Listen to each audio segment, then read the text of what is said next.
Hi, I'm Michael Cockrell, and this is part 3 of our series on the public safety power shutoff, which energy companies may need to implement.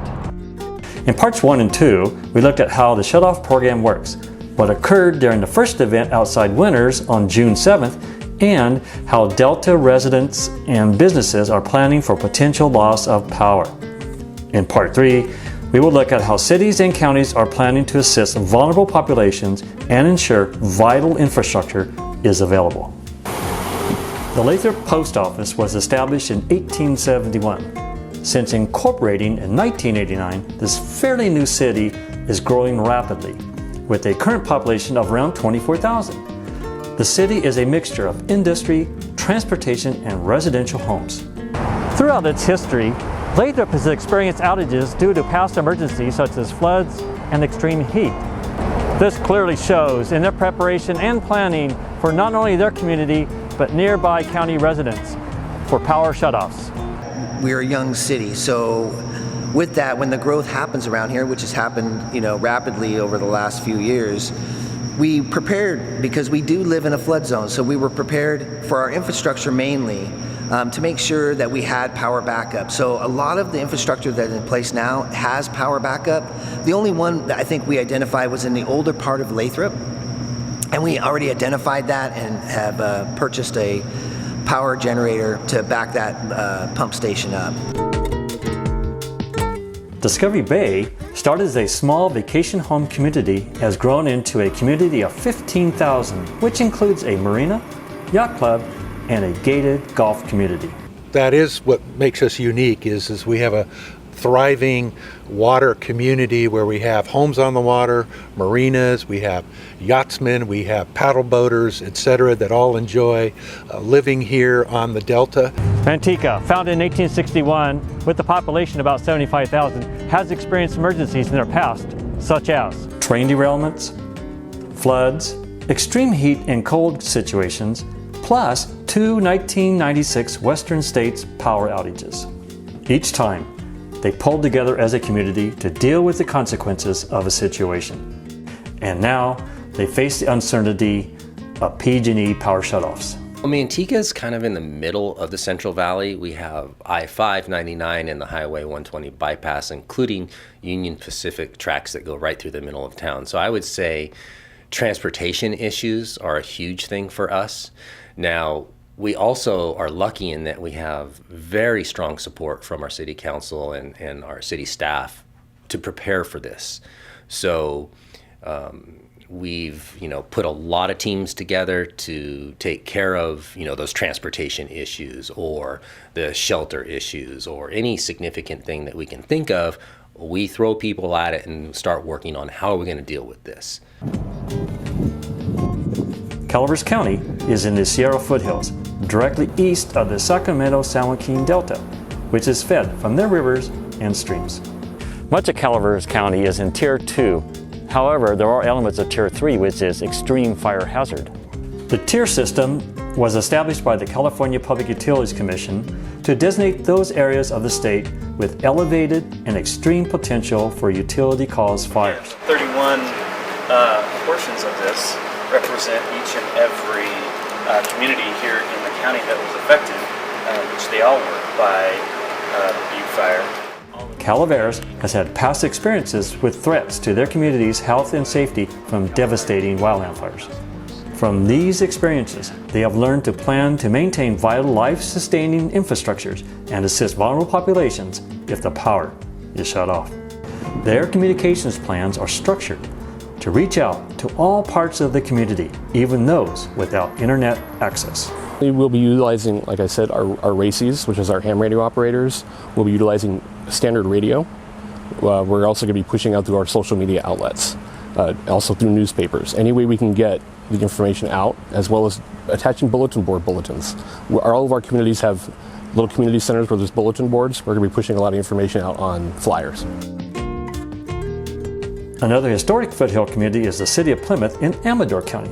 The town was destroyed by devastating fires in 1877 and rebuilt, and today is a tourist destination for local wineries and outdoor recreation.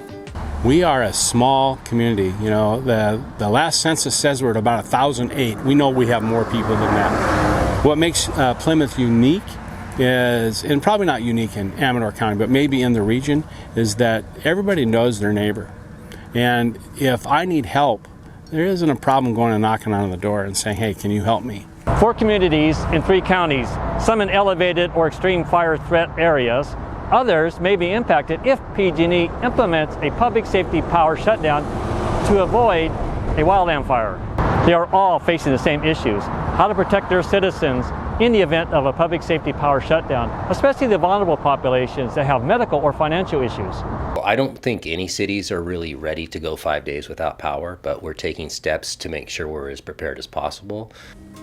The most common issues in every one of these communities are communications, water, and sewer.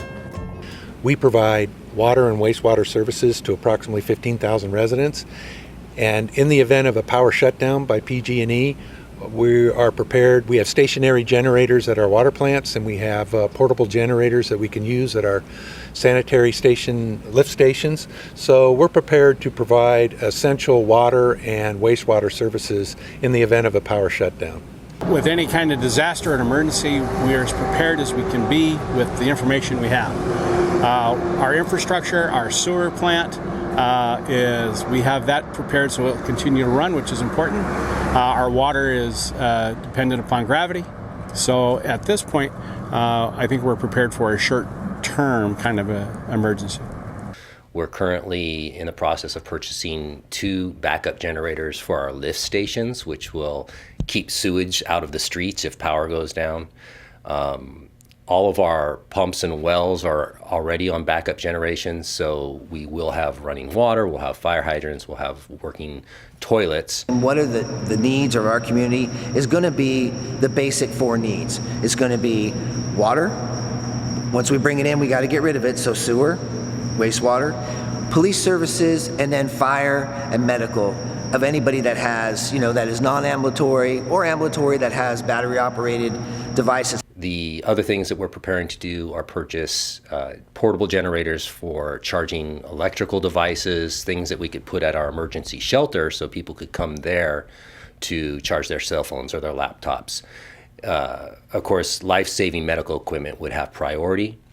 And then one of the biggest and highest priority things that we're doing is retrofitting the electrical system at our senior center, which is our shelter site, to be able to accept power from a portable generator so that we can power the air conditioner. If you do have something that you are aware of, an emergency situation, come into the fire station. We're taking names, we're putting a spreadsheet together, and then we're going to have that locations, and we can divvy those up for welfare checks for individuals. We can come by and make sure that you have your oxygen is working properly. You can come by and make sure that everything is functioning with a battery operated device. We won't be able to stay there and run equipment, but we can charge equipment and we can run it for a temporary process. Also key are volunteers. CERT, the Community Emergency Response Teams, and ARES, the Amateur Radio Emergency Service, and many other community support organizations will step in to patrol and check in on those with special needs. We work with various volunteer groups like the local ham radio club, as well as the volunteers active in disasters group that's here in the county, and local CERT teams. Whether it's 107 degrees, we may have to expand our operations to include shaded areas or centers where we can manage the temperature with water and things like that. Down to charging centers and resiliency centers. We have plans to distribute resiliency centers throughout the county. They'll be strategically located depending on the event, and that will be a place where our residents can come, recharge, and begin the process of recovery after an incident. Despite the lack of solid information from PG&E, and with planning still going on at many counties' Office of Emergency Services, the local officials want to emphasize that they are planning for potential power shutoffs, and with the cooperation of their citizens, they will make it work. We really want to push personal preparedness.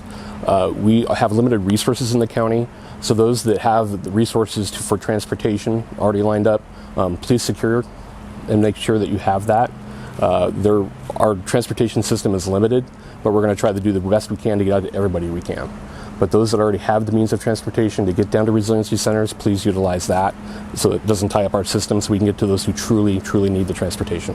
We hope you found this three-part series informative on how agencies are preparing for public safety power shutoffs. Check our links and see if there's any answers to questions you may still have. And please consider supporting Sound Needs Magazine. Thank you.